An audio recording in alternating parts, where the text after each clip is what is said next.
Bismillahirrahmanirrahim. Assalamualaikum warahmatullahi wabarakatuh. Waalaikumsalam warahmatullahi wabarakatuh. Innal hamdalillah nahmaduhu wa nasta'inuhu wa nastaghfiruh wa na'udzu billahi min syururi anfusina wa min sayyiati a'malina. Man yahdihillahu fala mudilla lahu wa man yudlilhu fala hadiyalah. Asyhadu an la ilaha illallah wa asyhadu anna Muhammadan abduhu wa rasuluhu la nabiyya ba'dah. Baik, jamaah teras ilmu yang dirahmati Allah Subhanahu wa taala, baik yang menyaksikan secara langsung offline ataupun yang online. Alhamdulillah kembali kita bertemu lagi di kegiatan rutin 2 pekanan kita, yaitu kajian teras ilmu. Untuk kali ini ada suasana yang mungkin sedikit berbeda.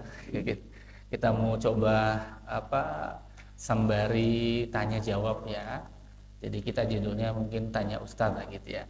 Untuk tema kali ini sesuai yang di-share di flyer, yaitu tentang bagaimana menyikapi perbedaan dalam beragama. Adakah ya, mungkin nanti dijabarkan secara jelas oleh Ustadz kita, adakah perbedaan yang bisa kita toleransi ataukah ada perbedaan yang memang tidak bisa ditoleransi ya? Apakah itu perbedaan yang sifatnya furu, adakah perbedaan yang sifatnya usul. Nah itu mungkin akan dijabarkan secara luas gitu ya. Oke, Assalamualaikum Ustadz Rahmat, sehat? Waalaikumsalam warahmatullahi wabarakatuh. Alhamdulillah. Baik, tema kali ini sangat menarik ya Ustadz ya. Tentang menyikapi perbedaan. Tentu kita banyak sekali perbedaan, baik itu perbedaan pemikiran, bahkan kita aja beda nih, ya kan? Kita beda posisinya. Saya sebagai MC sebagai materi. Jadi ada sekarang fenomena yang sangat luar biasa. Ya, perbedaan ini apakah sifatnya bisa kita toleransi atau tidak? Nah itu. Tapi sebelumnya mungkin Ustadz Rahman akan menjabarkan terkait apa saja sih perbedaan yang bisa ditoleransi ataupun tidak, atau perbedaan seperti apa yang sifatnya bisa kita ajak ngobrol dan lain sebagainya. Mungkin secara singkat bisa dijabarkan oleh Ustadz Rahman. Nanti kita akan lanjut dengan sesi tanya jawab. Terima kasih. Ya, baik. Hamdan wa syukran lillah, salatan wa salaman ala Rasulillah wa ala alihi wa sahbihi wa mawalah, amma ba'du. Para pemirsa sekalian dan para jamaah yang hadir secara live maupun online, menarik sekali pembahasan tentang fikih ikhtilaf barangkali ya pada sesi kajian kita pada pagi hari ini. Ikhtilaf ini merupakan sebuah keniscayaan di dalam kehidupan bermasyarakat, ya, beragama, bahkan dalam keluarga sendiri, dalam satu pantauan, dalam satu keturunan, dalam satu nasab. Bahkan ini selalu memunculkan sifat yang berbeda, tentu juga sikap yang berbeda, ya, sikap yang berbeda. Nah, wabil khusus dalam hal agama, ya, dalam ad-din itu ada yang boleh berbeda, ada yang tidak boleh berbeda. Misalnya saya ambilkan contoh sholat, ya, sholat itu ada yang boleh berbeda, ada yang tidak boleh berbeda. Nah, yang tidak boleh berbeda apa? Misalnya kewajiban sholat 5 waktu, ya, 5 waktu. Bagaimana syariat telah menunjukkan bagaimana inna salata kana lil mu'minina kitaban mauquta, ya, dalam surat Al-Ankabut ayat 42 dulu salah. Sungguhnya salat itu bagi orang-orang yang beriman telah ditetapkan waktu-waktunya. Zuhur, nah, nggak boleh berbeda pendapat ini. Asar, maghrib, isya, subuh, nah, nggak boleh berbeda. Nah, yang boleh berbeda apa? Mungkin ada yang masbuk, ada yang nanti menjadi imam, ada yang menjadi makmum laki-laki dan perempuan, ada makmum anak-anak dan orang dewasa. Tentu ini sudah merupakan ranah yang diperbolehkan untuk berbeda, ya kan? Nanti ada pilihan mau saf depan, apa saf tengah, apa saf yang di belakang. Nah, seperti itu. Ini ada pilihan-pilihan yang memperbolehkan berbeda. Kemudian jumlah rakaat tidak boleh berbeda. Zuhur 4 rakaat dan seterusnya. Kemudian apalagi berwudu sebelum sholat ini tidak boleh berbeda, ya, tidak boleh berbeda. Nah, tapi perkara nanti misalnya ketika kita mengangkat tangan takbiratul ihram, setinggi mana ngangkat tangan kita, atau apakah sejajar dengan bahu atau sejajar dengan telinga, ini sudah boleh berbeda, ya, boleh berbeda. Yang sejajar bahu ada dalilnya, yang sejajar dengan telinga ada dalilnya, dan dua-duanya sahih. Nah, kemudian ruku tidak boleh berbeda, semua harus ruku, ya kan, semua harus ruku. Nah, ini kita fahami dalam praktek ibadah keseharian. Nah, dalam hal yang lain, dalam pemahaman fikih atau biasa disebut dengan furu' atau cabang-cabang keislaman, ini boleh berbeda dalam pendalilan. Karena apa? Memang kita melihat, misalnya saya ambilkan contoh ya, ketika Rasulullah SAW itu bertanya kepada Fatimah, putri beliau radhiyallahu taala anha, "Ya Fatimah, maukah aku tunjukkan kepadamu siapakah wanita yang akan menuntun kendaraanmu dan memegang kendalinya nanti ketika masuk surga?" Kemudian Fatimah radhiyallahu taala mengatakan, "Tentu ya ayah, ya Rasulullah, tentu saya mau." Nah, maka datangilah rumah Muti'ah. Datangilah rumah Muti'ah. Nah, rupanya wanita ini namanya Muti'ah. Nah, ketika Fatimah datang ke rumah Muti'ah, Siti Fatimah ini membawa putranya yang kedua, Husain, yang masih kecil. Ya, mungkin sekecil Afzal ini ya. Kecil kan? Laki-laki kecil. Nah, sama Muti'ah nggak boleh masuk rumah. Karena apa? Suami Muti'ah sebelum pergi punya pesan. "Aku dilarang oleh suamiku." Ini habis makan pisang goreng tapi belum minum, efeknya gini. Nah, "Aku dilarang oleh suamiku memasukkan tamu laki-laki." Nah, sedangkan Husain ini laki-laki.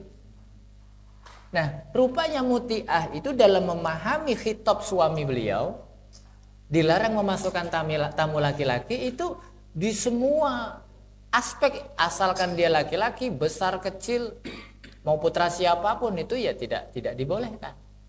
Nah, sedangkan Fatimah punya pemahaman, dia anakku Husain dan masih kecil, ya kan, masih kecil, masa iya itu maksudnya sih. Nah, tapi di sini ternyata sudah terjadi perbedaan pendapat antara Fatimah dan Muti'ah. Nah, ini Muti'ah itu saklek, asal laki-laki ya nggak boleh, ya kan. Tapi kalau Fatimah, mungkin yang dimaksud suamimu itu ya laki-laki dewasa. Kalau anak-anak yang enggak lah, apalagi sama ibunya kan gitu. Sebenarnya ada sebuah peluang untuk berbeda pendapat karena memahami sebuah kalimat. Nah, ini ya. Dalam hadis yang lain banyak, misalkan Rasulullah ketika mengutus delegasi ya ke kampung Bani Quraidah itu kan, jangan kalian sholat asar sebelum sampai ke kampung Bani Quraidah. Dan ini pun sahabat-sahabat pada berbeda pendapat. Nah, inilah ranah khilafiyah yang barangkali ditolerir, ya boleh, gitu ya, gitu. Dan para ulama, para sahabat dalam hal-hal yang bersifat seperti ini banyak sekali contoh-contoh perbedaan pemahaman juga perbedaan sikap. Nah, ini ya. Nah, ini sudah terjadi di zaman para salafus saleh kita ya, sudah terjadi. Sehingga kita harus memiliki sikap yang luas dan luwes lah ya. Luas dan luwes. Luas wawasan juga luwes dalam bersikap. Ya. Jangan sampai kita itu disibukkan dengan perbedaan-perbedaan kemudian justru terjadi peristiwa yang disayangkan gitu, dengan perbedaan pendapat justru malah berpecah. Maka berbeda antara ikhtilaf dan iftiraq. Ya, ikhtilaf itu perbedaan pendapat yang dibolehkan, Iftiraq itu perbedaan pendapat yang mengacu kepada perpecahan, ya, memicu kepada perpecahan. Ini yang tercela, insyaallah. Itu kira-kira gambarannya. Oke, pemaparan yang singkat namun gamblang secara umum, namun sifatnya juga global ya. Ada beberapa contoh tadi terkait perbedaan. Pertanyaan yang sangat global, Ustadz ya. Kenapa sih harus ada perbedaan ya? Gitu ya. Kenapa ada perbedaan? Apa yang melatar belakangi perbedaan? Terkhusus adalah yang furu ini. Kok bisa ada sholat itu berbeda, misalnya ada yang kunut, ada yang tidak, kemudian ada yang tangannya digerak-gerakkan, ada yang tidak, ada yang segini. Itu apakah Rasulullah mencontohkan semuanya, ataukah ada sahabat yang salah lihat, atau bagaimana? Mohon dijelaskan, Ustaz. Ya, baik. Ini pertanyaan ini sangat besar sekali ya, pertanyaan yang sangat besar sekali. Kenapa ada kunut dan tidak kunut? Kenapa satu menilai sunnah dan satu menilai bid'ah? Sebenarnya kita biasa saja sih dalam mensikapi, kalau kita tahu bagaimana mekanisme para ulama dalam memahami konteks hadis. Seperti kunut. Kunut itu sunnah. Ya, kunut itu sunnah. Kenapa? Pernah dilakukan oleh Nabi. Pernah dilakukan oleh Nabi SAW. Kemudian ada yang melihat dari sisi kenapa Nabi kunut. Kenapa Nabi kunut? Sebabnya apa? Nah, tentu ada sebuah asbabul wurud, sebuah kisah yang melatar belakangi kenapa Nabi kunut. Ternyata Nabi pernah didatangi sekelompok utusan dari suku Ri'il dan Zakwan, ya, mengadu kepada Nabi bahwa di kampungnya kami sedang mengalami penindasan, sedang dijajah, sedang diganggu. Maka kami meminta kepada Nabi untuk memberikan bantuan dari kalangan para sahabat. Nah, maka Nabi setujui, peristiwa ini disetujui Nabi, dan diutuslah sekitar 60 kalau tidak salah ya, 60 sahabat yang kesemuanya hafiz Quran. Ya. Diizinkan untuk membantu suku Ri'il dan Zakwan. Nah, ternyata suku Ri'il dan Zakwan ini berbohong, membohongi Nabi. Ya, tidak terjadi apa-apa di kampungnya, justru malah mereka membunuh 60 orang sahabat ini, ya, tanpa alasan yang jelas, tanpa alasan yang hak. Maka ketika berita ini sampai lagi kepada Nabi, Nabi marah. Ya, Nabi murka.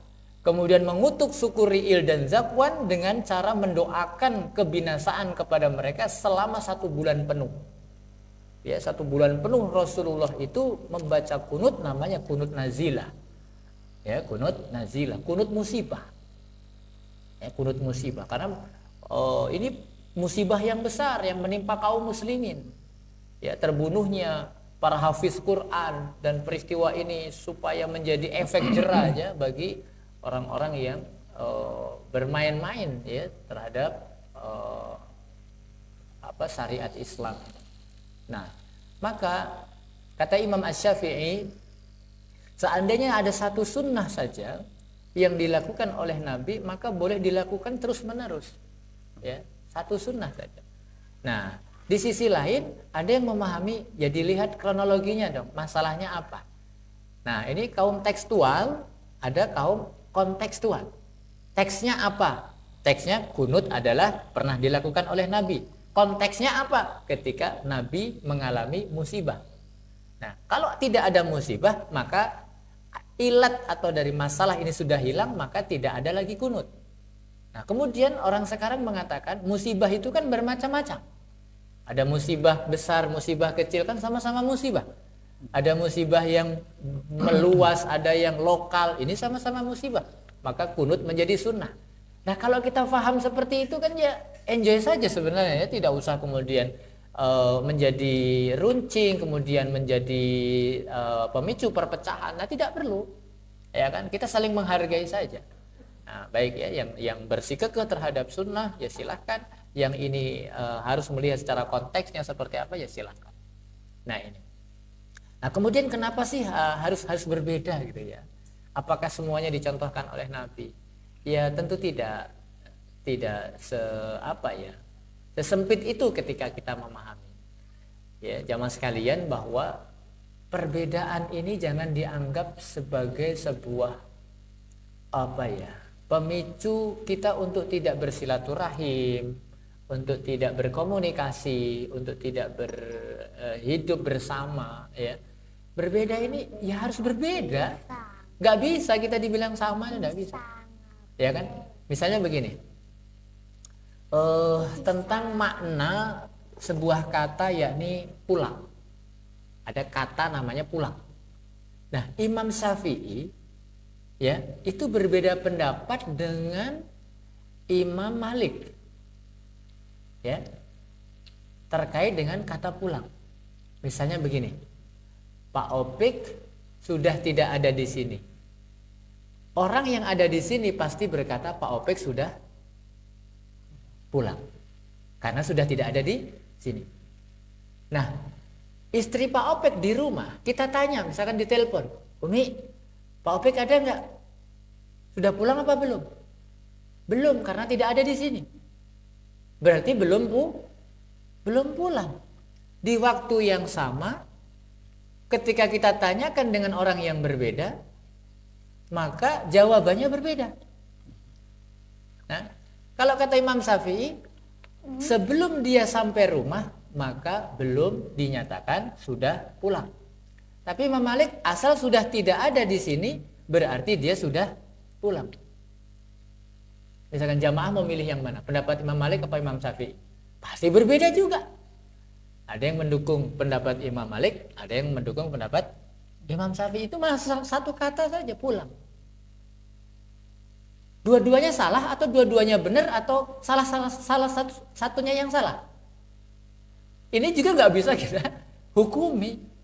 Jadi kan tinggal lagi dikembalikan kepada masing-masing. Nah itu. Kira-kira seperti itu. Ini harus berbeda. Berbeda itu harus. Yang nggak boleh itu berpecah. Itu. Baik. Oke. Ya, jadi kurang lebih kenapa ada perbedaan ya tentu ada konteks ataupun teks yang berbeda jelas ya yang harus dilihat dari berbagai sisi atau tidak hanya bisa dilihat dari satu sisi saja atau sudut pandang saja kemudian kita menghukumi atau menilai maka itu kurang tepat ya. Nah kemudian sekarang bagaimana sih kiat para ulama terdahulu, para ulama salaf itu mengkondisikan perbedaan. Adakah mereka itu mencoba untuk melihat perbedaan ini bagaimana kan empat mazhab yang viral ya, yang banyak sebenarnya kan ya, cuman yang paling banyak jamaahnya ya Imam Hanafi, Imam Maliki, Imam Syafi'i sama Imam Hambali ini. Ya kan?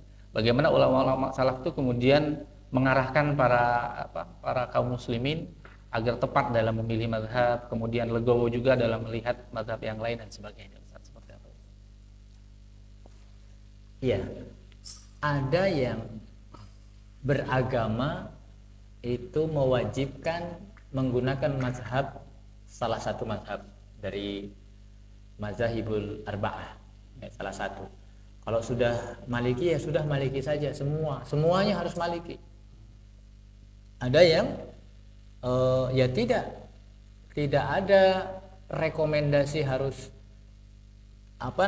beribadah itu sesuai dengan fikihnya Maliki saja, karena hadis sahih itu juga tidak hanya keluar dari Imam Maliki, bisa saja yang tidak dikeluarkan oleh Imam Malik itu dikeluarkan oleh Imam Syafi'i dan seterusnya ya.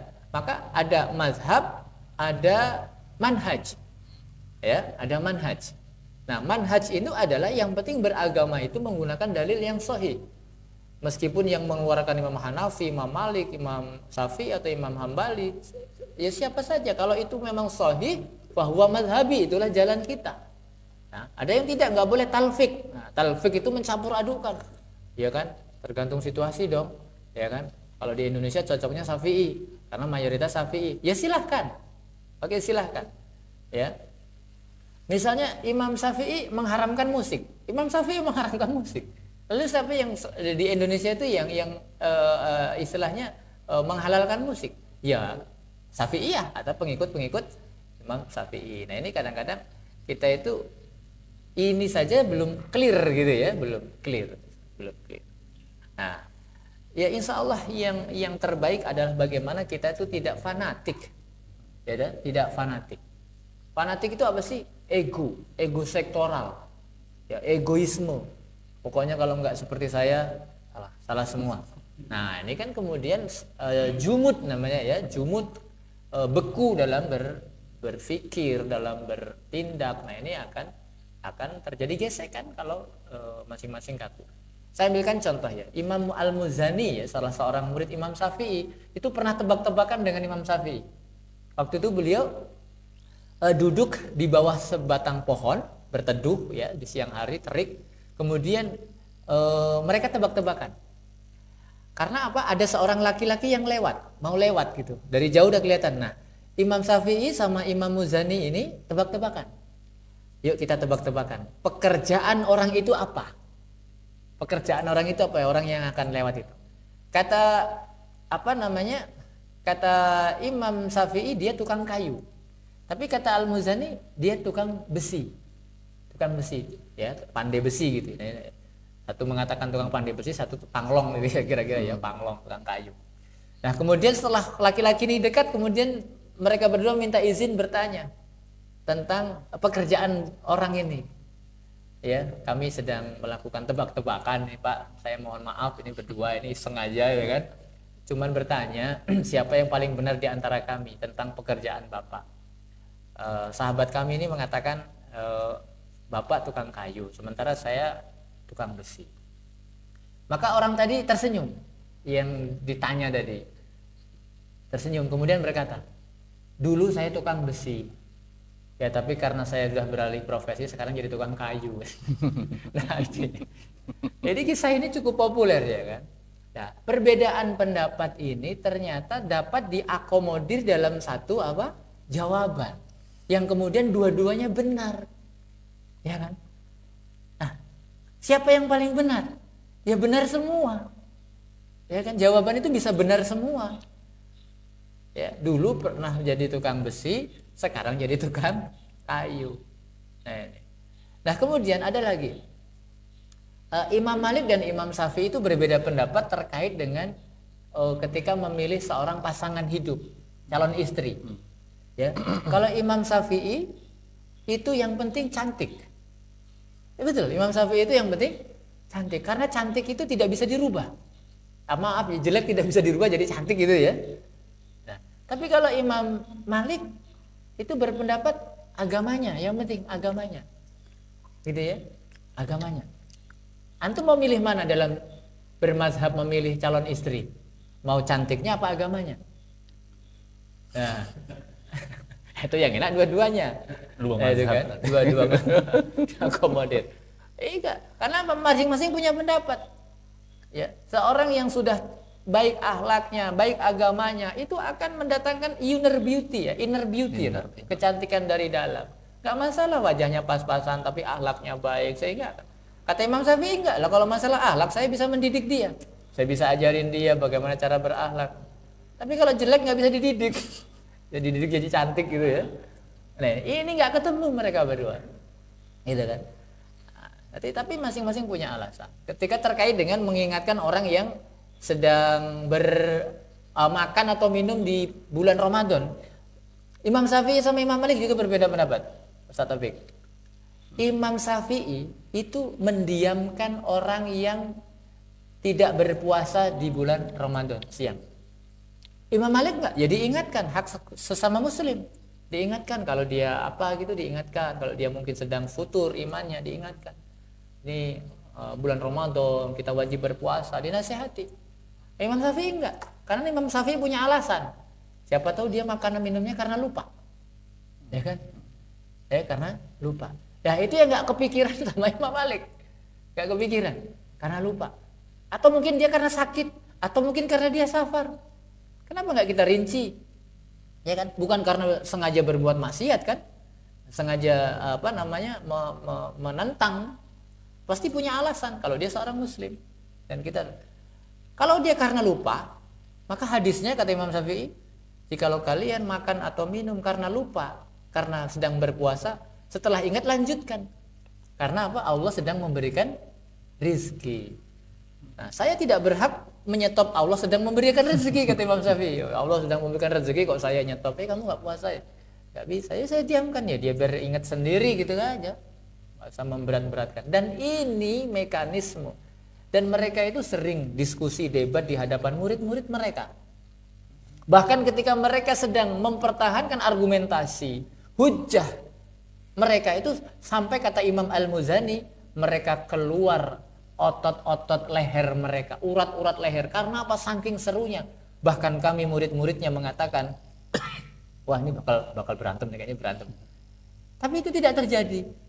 Bahkan ketika guru-guru kami selesai berdebat panas, berdebat sengit itu, mereka keluar dari majelis kami dengan bergandengan tangan seolah-olah tidak pernah terjadi apa-apa.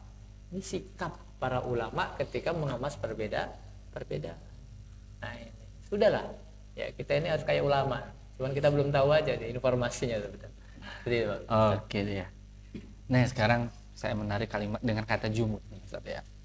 Jumud ini kalau nggak salah maknanya itu kan dia sudah merasa cukup dengan apa yang dia pahami gitu ya. Dia sudah tidak mau lagi mengupgrade pengetahuannya. Kalau dia tahu hukumnya A ya A, ternyata kok keliru dia nggak mau tahu. Biasanya terjadi jumud ini sama orang-orang yang sudah mendarah daging, udah tua misalnya, karena dia sudah mengamalkan amalan ini sudah sejak dulu sampai dengan tua sehingga sudah turun temurun sehingga ketika ada diingatkan karena memang keliru dilihat dari berbagai sisi, khususnya dari sisi hukum, maka dia nggak mau tahu. Nah sekarang apa tuh tipsnya dan triksnya kita bagaimana pendekatannya tuh menghadapi orang yang jumud? Dia sudah saya ya benar ya saya ini, so, ketika diingatkan Pak ini keliru misalnya, Bu Bapak ini keliru kurang pas, dilihat dari hadisnya, Qur'annya dan seterusnya. Apakah langsung ke hadis Qur'an ataukah pendekatan apa yang sekiranya cocok untuk ketemu sama orang-orang yang jumud? Dan jumud ini pun tidak harus orang yang ini ya, yang orang tua, mungkin ada juga yang muda yang sudah sangat sikoh dengan pemahaman dia, akhirnya dia tidak mau lagi menerima masukan-masukan. Itu bagaimana tips dan triksnya? Ya ini menarik lagi nih ya, luar biasa. Karakter ini ya, karakter orang itu memang berbeda-beda. Tapi begini, orang yang jumud itu sebenarnya bagus ya, asal dia sudah yakin dengan yang dia yakini, dia akan bela ini mati-matian. Ya, ini bagus sebenarnya. Ya, tapi dalam hal yang apa dulu? Kalau yang boleh berbeda, kita nggak boleh aku. Ya, yang tidak boleh berbeda, inilah yang boleh jumud.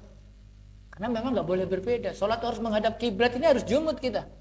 Harus jumud, harus kaku, harus beku, ya kan? Harus rigid gitu kan? Iya, karena ini memang ranahnya itu. Jangan kemudian misalnya maaf ya, fenomena sekarang ini yang kemudian misalkan sholawatan joget-joget gitu kan, itu mah furu'iyah. Nah kemudian terlalu lebar juga nggak bagus juga, ya kan, terlalu terlalu lebar, terlalu terbuka gitu ya, nanti akan ketika ini kita diamkan, periode selanjutnya akan dianggap sebuah kebenaran. Nah ini khawatirnya seperti itu. Nah baik, bagaimana cara mengingatkan?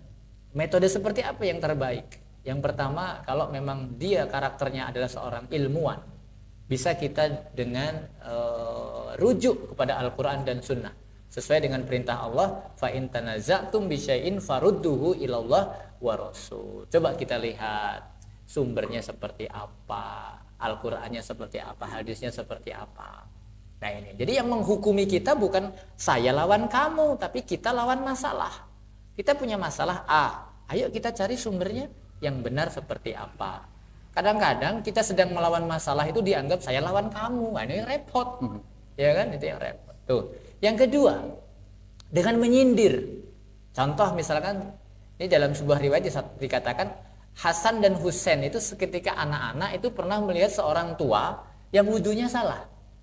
Wudunya salah. Kemudian mereka itu ingin mengingatkan tapi nggak enak. Karena itu orang tua. Maka yang dilakukan oleh Hasan Husain ini adalah si Husain itu berwudu dengan cara yang salah, kemudian Hasan mengingatkan, tapi posisinya di samping orang ini gitu, di samping orang ini. Dek, wudu kamu tuh salah, begini-begini yang benar. Aku melihat kakek wudunya begini-begini. Orang tadi melihat dan akhirnya sebenarnya ya tujuannya adalah nyindir kakek tadi itu gitu. Nah tapi kakek tadi ya jangan punya karakter, kamu nyinggung saya malas sholat akhirnya. Jangan kayak gitu juga. Jadi dengan menyindir. Kemudian yang ketiga, begini, orang itu pasti punya rujukan, entah guru, entah apapun. Nah, kita pesen lah, titip pesan sama gurunya misalnya. Ya kan, titip pesan sama guru ngaji dia gitu ya. Pak, maaf, saya melihat kesalahan dalam diri orang ini. Tolong Bapak yang dipercaya sama dia gitu kan. Kalau Bapak yang ngomong insya Allah dia dengar gitu kan. Tapi kalau saya yang ngomong dia pasti nggak mau dengerin gitu kan. Karena dia kalau asal bener tapi dari saya dia mah nggak mau gitu. Nah, kita bisa lewat gurunya gitu ya. Nah, atau memang kita datangi tapi jangan di hadapan keramaian ya, seperti Imam Ahmad menegur salah seorang muridnya yang mengajar, ya muridnya itu udah nggak punya murid juga, ngajar di bawah pohon, ada jamaah yang kena naungan pohon dan ada yang duduk kena panas matahari. Kemudian malamnya baru Imam Ahmad mendatangi rumah kalau nggak salah namanya Robi ya.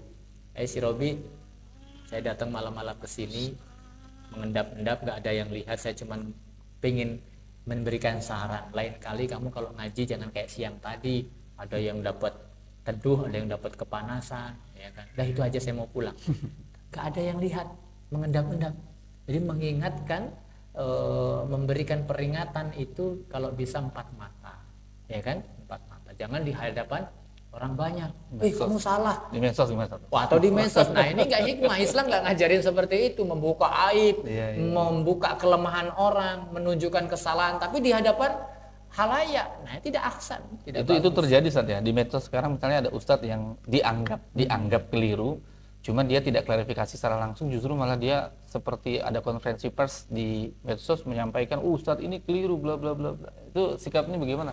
Ya, baik. Ini memang ada seperti ini. Ketika kesalahan yang disampaikan oleh seorang ustadz itu di halayak ramai, maka cara menegurnya juga di halayak ramai. Itu ada juga pemahaman seperti itu ya.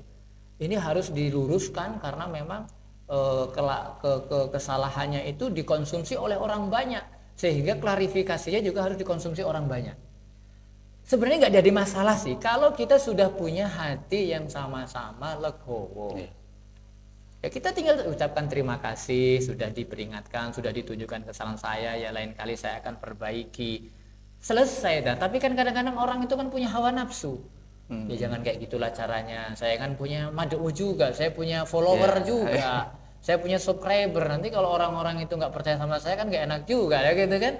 Kamu ngacak-ngacak dakwah saya. Nah, ada yang punya karakter seperti itu. Ada yang legowo minta maaf, ya kan? Ini kalau kita mengilmui apa yang dijadikan prinsip oleh sahabat Umar ya, siapa yang mampu menunjukkan kesalahan saya akan kasih hadiah dia. Nah, itu Umar.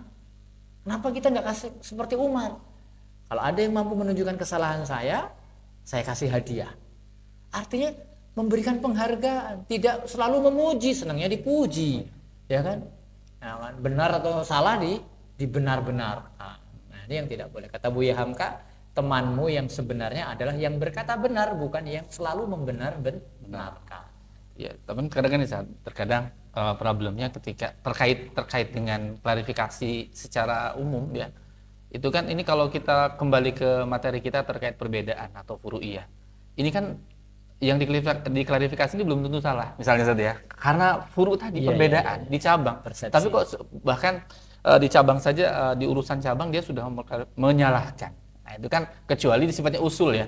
Kok dia sholat sahadatnya beda misalnya, atau kok sholatnya ngadepnya nggak ke kiblat, atau mungkin kitabnya bukan Al-Quran, bahasa agamanya bukan bahasa Arab tapi bahasa Makoli misalnya gitu ya. Artinya kan itu kan sifatnya prinsip lah. Kalau prinsip mungkin kita bisa lah ya. Tapi kok ini sifatnya perbedaan, sifatnya furu'iyah, perbedaan yang mungkin dia yang salah malahan. Itu bagaimana tuh seperti itu malahan? Dia sebenarnya dia yang salah malahan.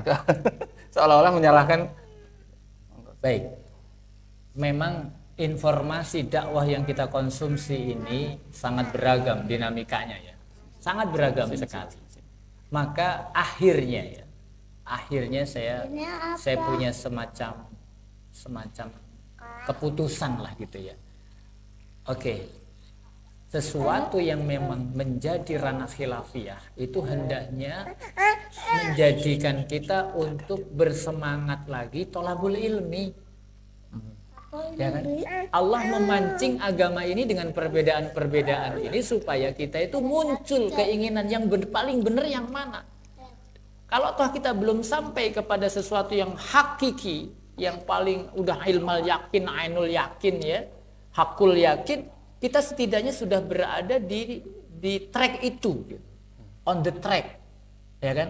Ya Allah, saya nggak tahu yang saya amalkan ini yang sudah paling benar apa belum, ya kan? Maka kita diajari doa oleh Nabi, Allahumma arinal haqqo warjukna tiba wa arinal batila warjukna istinaba. Ini kan proses, bukan ending, bukan close, ya, bukan penutup, bukan tamat, bukan. Kita ini proses, ya kan, proses. Nah, dalam berproses inilah kita tidak boleh saling menjustifikasi, menghukumi. Kalau memang ranahnya itu furu'iyah, ya sudah, legowo, ya kan. Pasti orang itu punya alasan, ya. Dulu pernah ada kisah, entah benar atau tidak ya, ada seorang yang makan bangkai. Kemudian sama ulama itu dihukumi, kamu memakan sesuatu yang haram, hurrimat alaikumul maitah, kamu memakan bangkai haram. Apa jawab orang yang makan bangkai? Ini haram untukmu tapi halal bagi kami. Ya kan? Karena ada lanjutan ayat. Ya kan? Famaniturra ghairu baghi wala adin fala itsma alaihi. Ini enggak tuntas dalam mengharamkannya. Barang siapa yang kondisi terpaksa, tidak ada makanan lain, kalau enggak makan itu dia mati, apakah masih haram? Tentu tidak kan? Nah, kadang-kadang begitu, jangan terburu-buru. Ya kan, kapasitas kita itu memproses. Apa alasannya? Ditanya dulu. Ya kan? Ditanya dulu, alasan kenapa kamu berbuat haram itu. Ya, maka tidak boleh kita itu menghukumi seorang itu kafir, ya kan, semata-mata dia telah melakukan kekufuran. Tidak boleh. Ya kan? Sudah tegak hujah apa belum? Ya kan? Sudah diketahui atau tidak kesalahannya.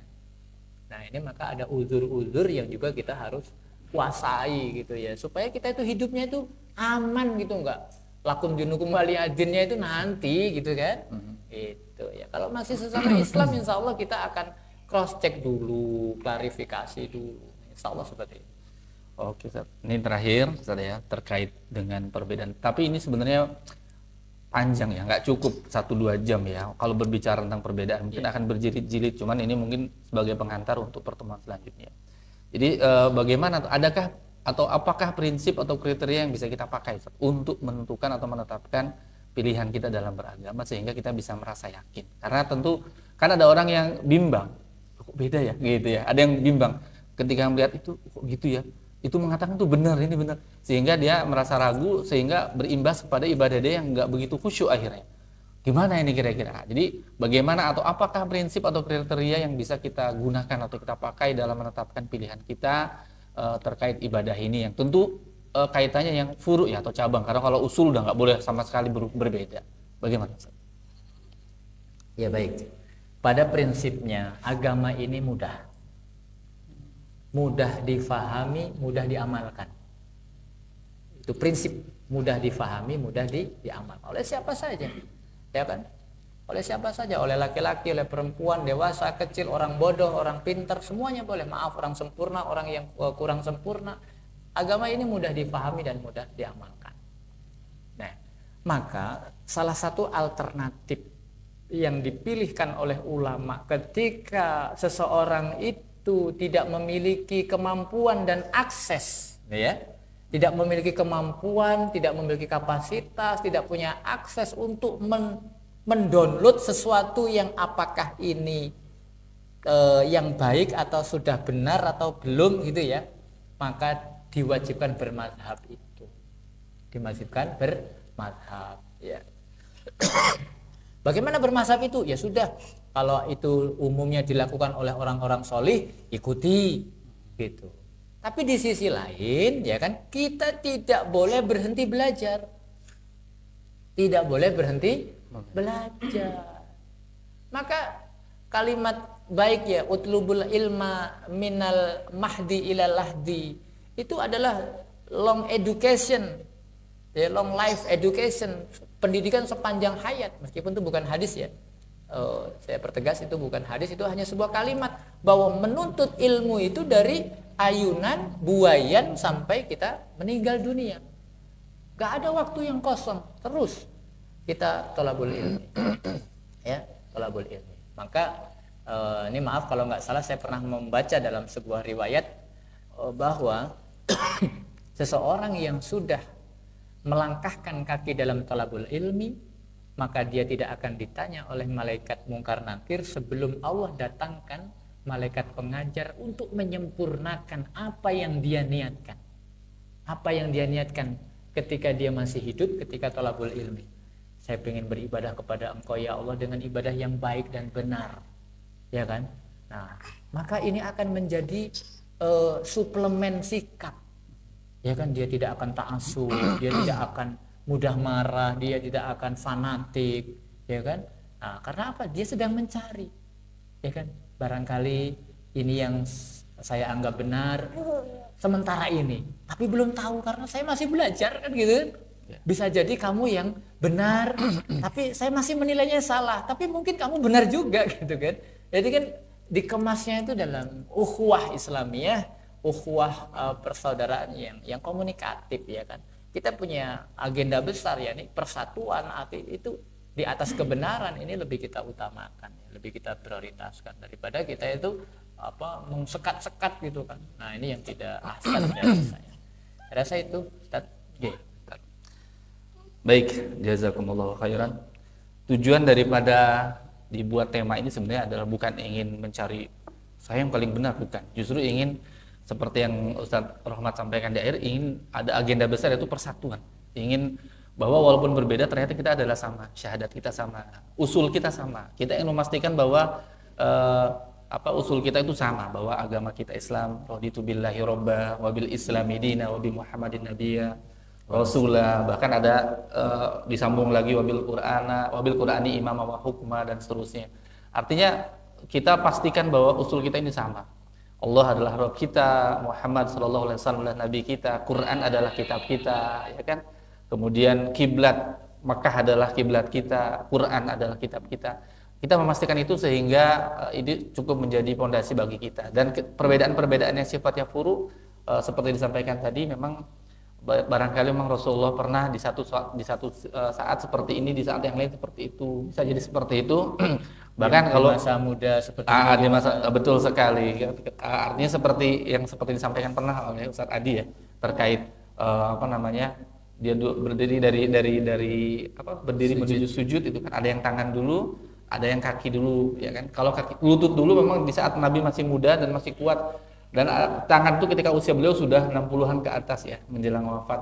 Itu menandakan ada rukhsah. Misalnya ketika kita ada lutut kita misalnya sakit habis jatuh kan sepertinya tidak memungkinkan lutut duluan gitu kan. Artinya ini boleh dalam keadaan rukhsah. Ketika sakit, ketika masyakoh, ketika tidak ada masyakoh. Betul, ketika ada masyakoh kita boleh